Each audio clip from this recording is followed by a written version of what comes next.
What's good? This your man's Hurricane, giving you truth in its full form, revolutionary doctrine. Know you shy. And motherfucking little celebrity review because I'm working on this 3-6 Mafia versus Bone Thugs and Harmony ritual. I'm saying I'm working on this video. I've been trying to follow it and working on this and doing all the shit. It made me think about the music. It made me think about, you know, the influence that 3-6 Mafia and Bone Thugs put on a whole bunch of people. And trying to debunk this as a ritual and whatnot, it made me start thinking about, like the album covers and the origin of their sound. You know, 3-6 Mafia and the Memphis sound, it was always underground. It was always dark. You know what I'm saying? Like these motherfuckers was selling tapes out the trunk of their car, you know, because the mainstream thought that the South really didn't have no good shit. So nigga, they created their own motherfucking Hollywood and shit. Now, being fans of being fans of 3-6 Mafia and everybody being the fans, I need to ask the question, why were we fans of 3-6 Mafia? Knowing that nigga 3-6 is in your name. You know what I'm saying? Mothers and grandmothers and grown-ups, like, what the hell y'all listening to? I miss those days. Remember back in the day, you used to bang a motherfucking hard ass album and you couldn't really bang it. Then you had to have some headphones because if you turn that bitch up, you're liable to get your ass beat. Or you hear the famous line, turn that shit off.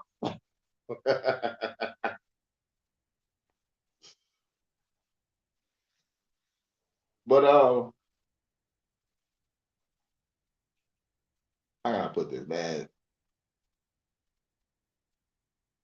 Connected with this ritual, all I gotta say is just listen to 3-6 Mafia and listen to Bone and listen to the content.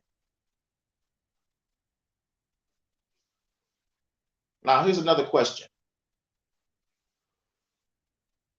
Another question is during the times of gangster rap, when gangster rap was flourishing, this dark music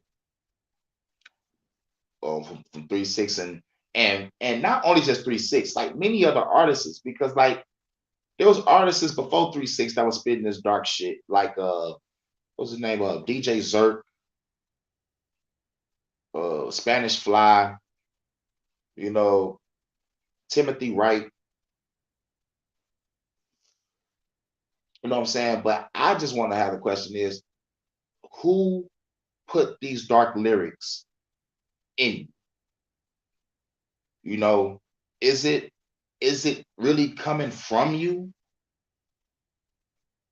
You like the actual you, or are these your thoughts? Or you have been told to spit like this? Because this type of music influenced a lot of motherfuckers. Now,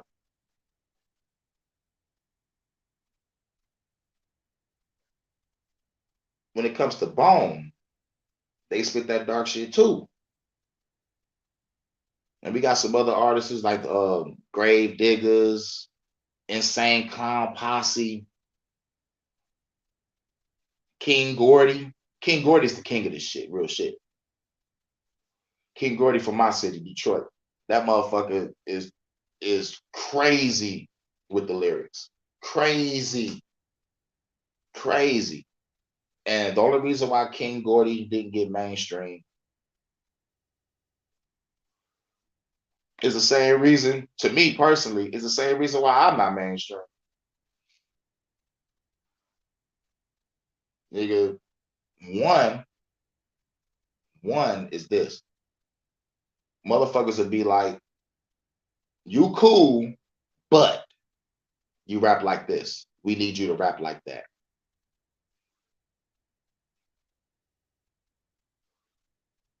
And another thing to motherfucker make a nigga not go mainstream is when you find out the fucking secrets of what goes on behind the scenes that make you not want to motherfucker fuck with it. That's how it was for me. You know what I'm saying? Because I went through the first part, like switch up your style, try to sound mainstream. I did that, but I realized I needed to be true to myself. You know what I'm saying? And I need to have content in my music. I need to have a message. That's what I felt.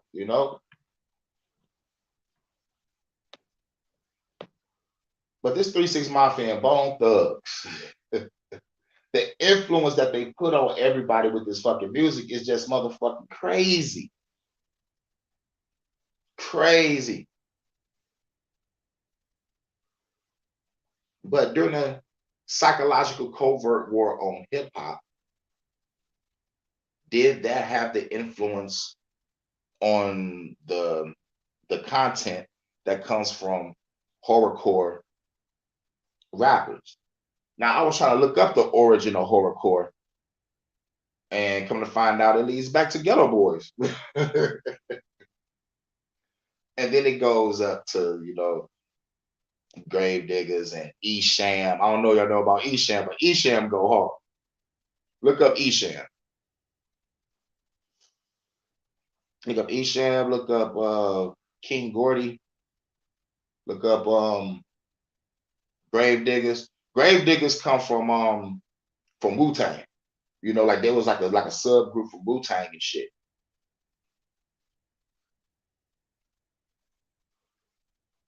Now, when it comes to me, when I first started this shit in 2002, the motherfuckers that people was looking up to at the time, it wasn't really mainstream. It was like like people show love to Eminem. People show love to him because like he was from our city. But the influence of the city was Cheddar Boys, Rock Bottom, Made West, Street Lords, you know what I'm saying? They paved the way for the street music that we hear in our city. Because now we're hearing Peasy, Doughboy Cash Out, we're hearing a whole bunch of other cats. And it's on the street shit. And it seemed like Detroit, it seems like Detroit separated itself into like maybe like three different type of music fucking groups, possibly four, who knows? Because we have Detroit hip hop, but don't nobody really look at Detroit hip hop like that, And then we have the Detroit street music, and then we have that Detroit horrorcore shit. For real, man. If you don't know what horrorcore is, nigga, horrorcore is rap music with the darkest, craziest, the most grotesque lyrics you will ever hear. And the only motherfucker that's in the mainstream that has got away with saying some horrorcore-ish things is Eminem. It's Eminem. Real shit. And I don't see I don't see no black guy in the mainstream with some horrorcore vibes in his lyrics. It's just him. Now, it takes me back to what M said. I think I was put here to annoy the world and destroy your little 4-year-old boy, your girl. With them lyrics. With the fucking lyrics. God damn, man. Nigga, I started rapping in 02. I was J Money in 02. I changed my name in '04 because the nigga had to be real, because I was rapping all that street shit. And that street shit wasn't real shit that I was doing. It was like more like, like when I first started rapping, like your nigga need an influence, right? So it was like shit, nigga, like what was we all listening to? Was listening to the motherfucking Detroit street shit, and like when it came to the mainstream shit, it was 3 6 Mafia, Bone Thugs, No Limit, you know, the motherfucking new cats that was coming out like Luda, Lil Jon, the East Side Boys, Crime Mob, you know what I'm saying? Like we was also a group too, so like we was listening to a whole bunch of groups, but the shit stood out, and I saw the influence that it was putting on us, because we was straight up rapping like 3 6, bro. We was like, nigga, we ain't exactly take their words, man, but like nigga, our style was I swear to God, we was trying to be like 3 6 Mafia. And like with a splash of Little John, you know what I'm saying? Because we wanted to try to make music that motherfucking like get you off your seat, get you up off your feet, nod your head, jump up, throw a chair or something. You know what I'm saying? We wanted you to feel an emotion every time we motherfucking did a track. Now, like when I left and did my solo thing, and I started, perfecting my craft, start studying music even more, started learning my history on what the music is and different sounds, learning how to get behind a computer, do some engineering work, you know what I'm saying? Like I did it all. And then when I start fucking studying, all right, who's behind all these record companies, what's going on? Then I start coming across the motherfucking conspiracy theories, or like whatever, nigga, whatever the fuck you want to call it. I came across that shit and I was like, nigga, fuck the rap game. Nigga, fuck the rap game. I guess I will be underground, independent for life because I'm not about to sacrifice nobody. And when it comes back to this 3 6 Mafia versus Bone Thugs, like there was a couple members in 3 6 Mafia saying that they saw some motherfucking devil worshiping Satan shit going on. You know what I'm saying? So then hearing that, then Pimp Chronicles came out, and the nigga Cat Williams, motherfucker, told the secret of what be going on at those after parties and shit. I'm like, man, fuck all this. Fuck all this. Fuck all that shit, nigga. I said, fuck that shit. If I gotta sacrifice a friend or a family member or a child, I'm not about to do this shit. Now, was this put out to discourage people from getting into the rap game? Maybe. Maybe. And if it is, I did a good fucking job. For real, for real.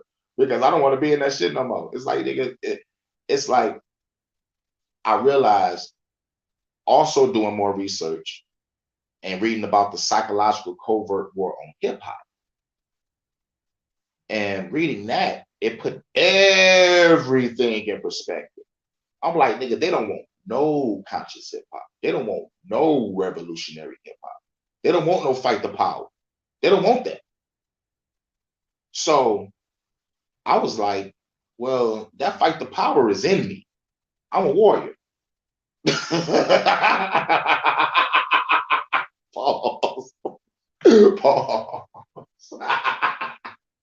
Thought about that fucking scene. Fucking Boondocks.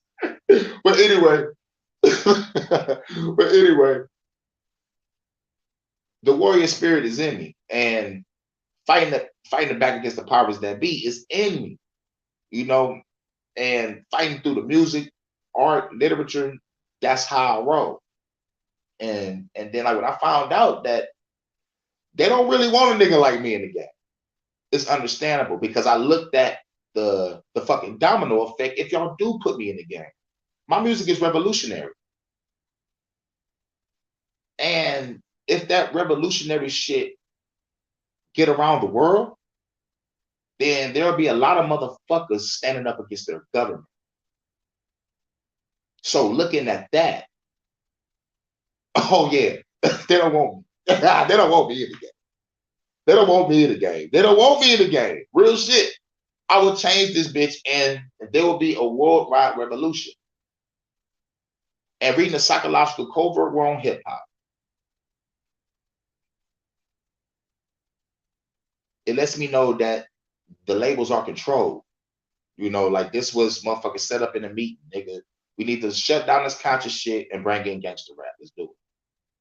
But I want to know, did they go down to the South and tell them niggas to spit some dark shit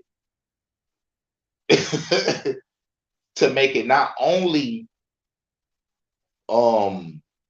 about killing each other, but let's throw a little Satan in it too. Let's throw some dark shit in it too. So like we could just really fully corrupt the music on all levels. Turn up that 440 frequency and get everybody wilding out. You know what I'm saying? It feel like this shit was all designed. Another reason why to be afraid of going to that Bone Thugz and 3-6 Mafia versus battle. Because like, man, nigga, the fucking music is something else. Especially this type of music. This music is, nigga, what else can we say? It promotes drug use. It promotes physical abuse to men, women, and children. It motherfucking promotes, nigga, just getting fucked up, sipping lean till you pass out. Like, it promotes grotesque shit. It promotes Satanism and demonic worship. Nigga, both groups. Not just 3-6, but Bone too. You know? And also doing more research. Most of these groups be getting in the dough because there be family members that be already have been in the game years ago. Now, it's really kind of hard to find who the fuck 3-6 is related to. Like real shit, dog. I'm trying to find out who the fuck they're related to in the music industry. But Lazy Bone from Bone Thugz and Harmony did an interview and said that his family was motherfucking into music back in the day. So, like, I can understand how they got in. But it's kind of hard to find who a motherfucker put 3-6 Mafia on, dog. Real shit. Nigga, I don't know. I don't know if they hid that shit on purpose or the niggas really rose from the ground up. But nigga, the music that came out back in the day, this is some old 3-6 tapes. This is some old tapes. Like, yeah, nigga, tapes. Hello, Key. What up, though? For real? Oh, shit. Man, but real talk. Man. Oh, shit. Dog. The more I did research about 3-6 Mafia and Bone Thugz, the more darker it got. The more darker it got. And plus it really just straight confirmed why I really don't want to be mainstream. And I'm glad. I'm glad I'm not. It's like, nigga, like this music that I'm putting out, nigga, it scares the powers that be. It scares them. It scares them. Like literally fucking scares them. And also look on Tell Pro means, you know what I'm saying? That shit, it really confirmed. It really truly confirmed who I am. I made a song called COINTELPRO not too long ago. I dropped that shit like last night. And COINTELPRO is really the powers that be and the alphabet boys trying to stop a black messiah from rising up from the ghetto and really liberating this fucking country. So to stop the Black Messiah, they put in place their own Black Messiah and control opposition. Get everybody emotionally responding to their, Messiah passing because they're so used to the concept because of the Jesus shit. So you wonder about these Black Messiahs that they put in place. Allegedly, Malcolm X, Martin Luther King. But fuck it, let's fast forward. Tupac. Tootie Pop. This nigga.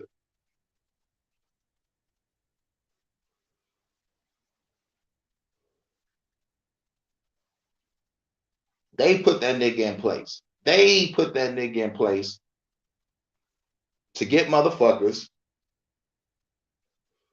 to rally behind a motherfucker that was first talking about revolution, then went to fuck everybody.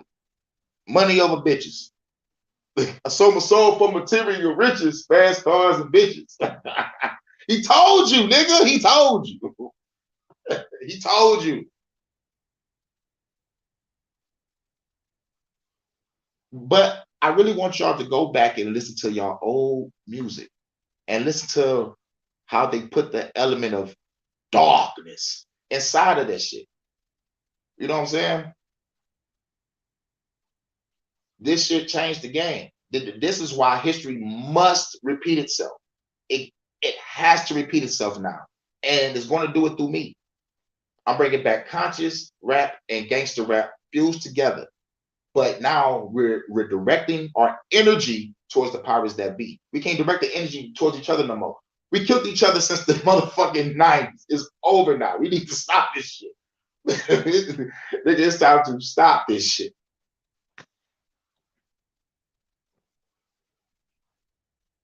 So, I bet motherfuckers wondering, I'm dropping all this music. How am I gonna get paid for this shit? How am I gonna get paid? How am I gonna get paid? It's easy. Everything is going online now. So, if someone fucks with it, I got some money. If they don't, $0. It's all good. But I'd rather do that online streaming shit than to be in the industry. Because at least with this online streaming shit, I can motherfucking stack up some bread and promote my own motherfucking show. And grab some local niggas from the hood and be like, y'all want to open up for me? Pause. You know what I'm saying? It's that fucking simple. I could be known just by doing that. Stack up some bread, rent a hall, grab all like 6 to 10 artists from the hood, and let them do a show. You know?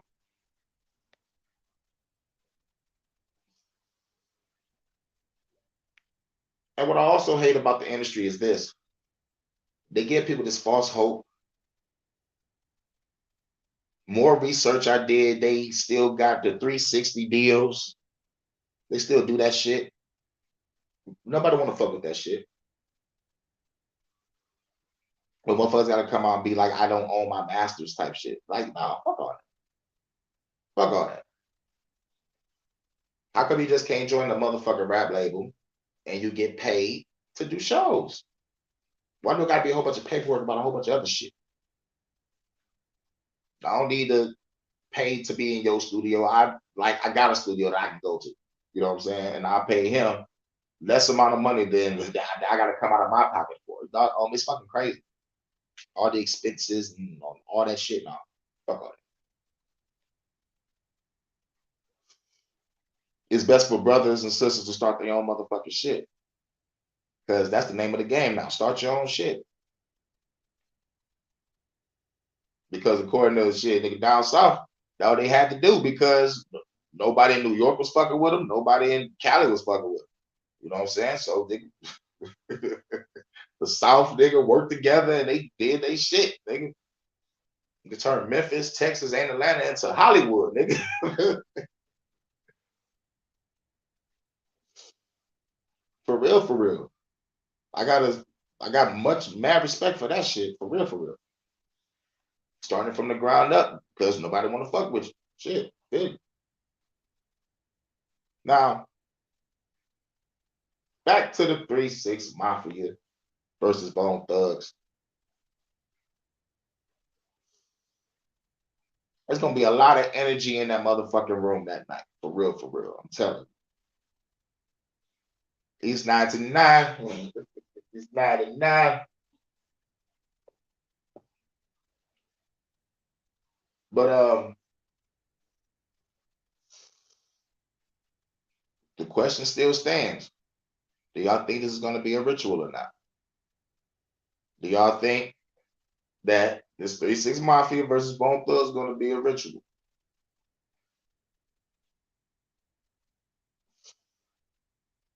Because I think it is. I think it is. I'm still trying to find some more shit on this, but I think it's gonna be about time to just wait for the show to start on December 2nd. Because there ain't really too much to really truly talk about on the 3-6, like except for what I'm talking about now. Early in the motherfucking morning, I feel like I had to get this out because we all need to do history on this shit. We all need to do history on the music that we listen to. If we're gonna fuck with this music shit, we need to know the history of this music. We need to be, we know, we need to know the knowledge of this shit. Because that's what was told to me. It was like, if you're gonna fuck with music, fuck with it all the way, because you don't want to lack the knowledge.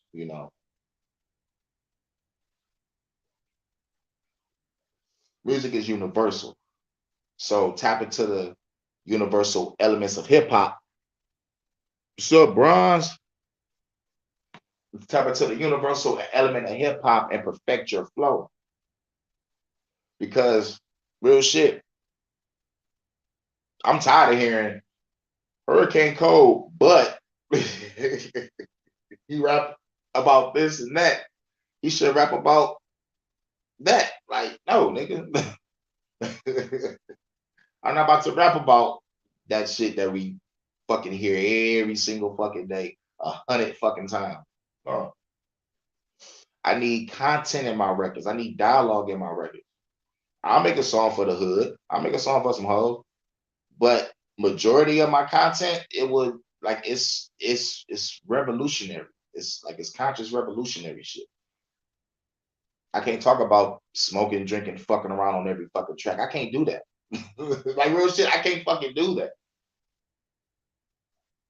It's like whenever a beat come on, I treat a beat like a bitch. Some bitches got to get treated differently. You can't just do the same move in the bedroom all day. You got to Kama Sutra that shit. You know, you got to switch the style up. You got to switch the flow up. This is how you become a real true MC. And then learning about the elements of hip hop. I'm not kept studying the elements of hip hop. B-boy, DJ, MC, and graffiti. The motherfucking 4 elements, and the 5th element is knowledge. With all those elements put together, man, nigga, I am a fucking god MC. And me personally, I'm taking the traditional route with this shit.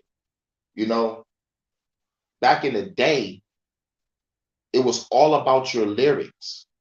It was all about the lyrics. It was never about how much drugs you got, how much money you got, how much dope you sold. It wasn't about that. It was about being the most lyrical motherfucker in the room or on the track. That's how it was back in the day. Back in the day, all the shit that you hear right now on the radio, everybody sound the same. Back in the day, no one couldn't do that. You got your ass beat for that shit. Oh, this nigga try to sound like such and such. Nigga, you got your head knocked off of that. In some places. But most places, it was beef tracks because niggas was sounding like such and such. You know, like we can go back to the motherfucking Bone versus Twister. We can go back to Bone versus 3-6 Mafia. We can go back to like a whole bunch of people that was thinking that nigga you stole my style. Niggas used to get pissed off about that shit. Nowadays, they don't give a fuck. Everybody sound the same repetitive shit, same bullshit ass beat. You know, I'm like, God damn. You know, like the producers I mess with, you know,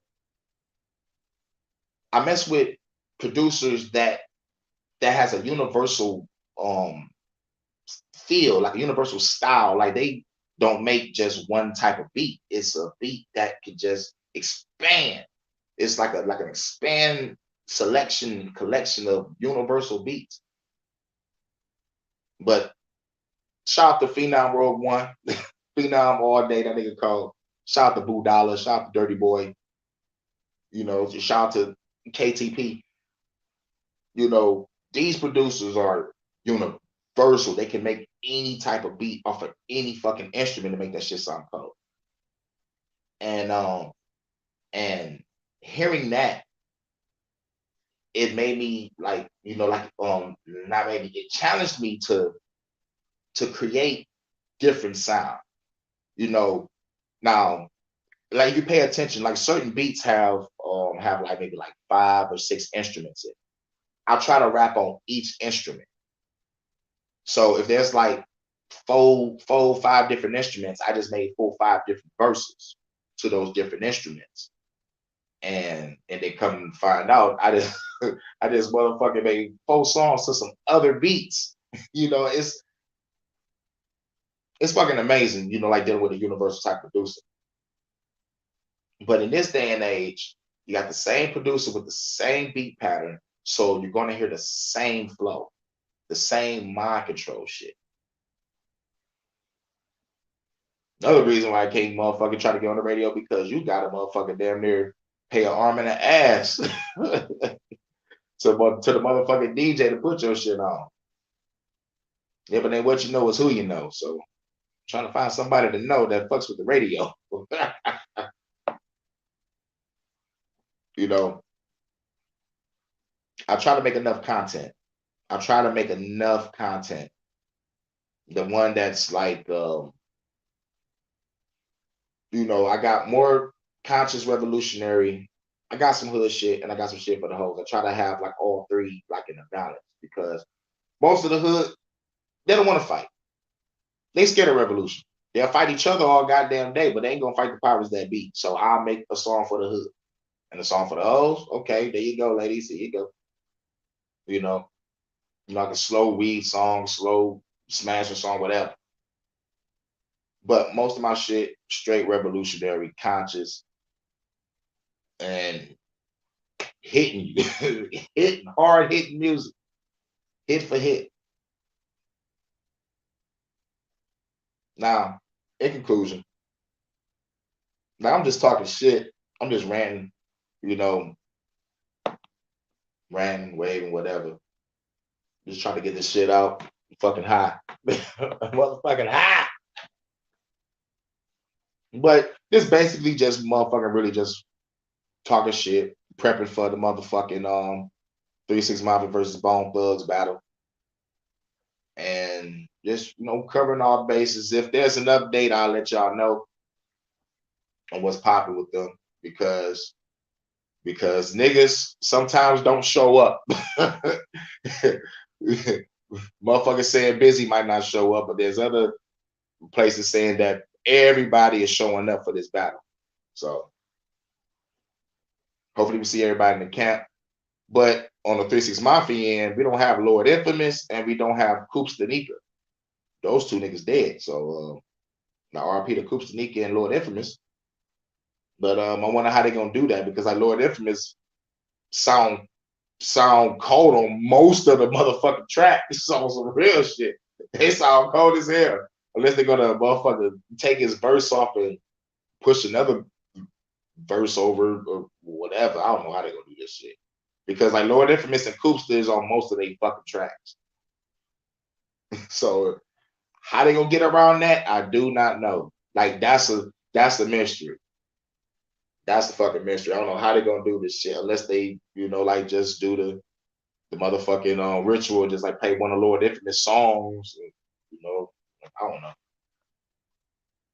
But yeah, man, I'm just talking shit about this 3-6 Mafia and the origins of all this dark shit and why was there dark lyrics out? You know what I'm saying? Because nigga, that shit took the world by storm, dog. Listen to Esham, dog. Nigga, listen to Esham, dog. That nigga called. Grave Diggers was cold too. Wu-Tang. But yeah, this is my shit. Shit, that's my second live. Talking shit. Just getting a feel of this new StreamYard shit. I'm just getting a new feel of it. Doing what I do. Now I'm about to go to the stove, grab me some blunts. Time to motherfucking smoke. But it's your man's Hurricane. I'm out. Stay up.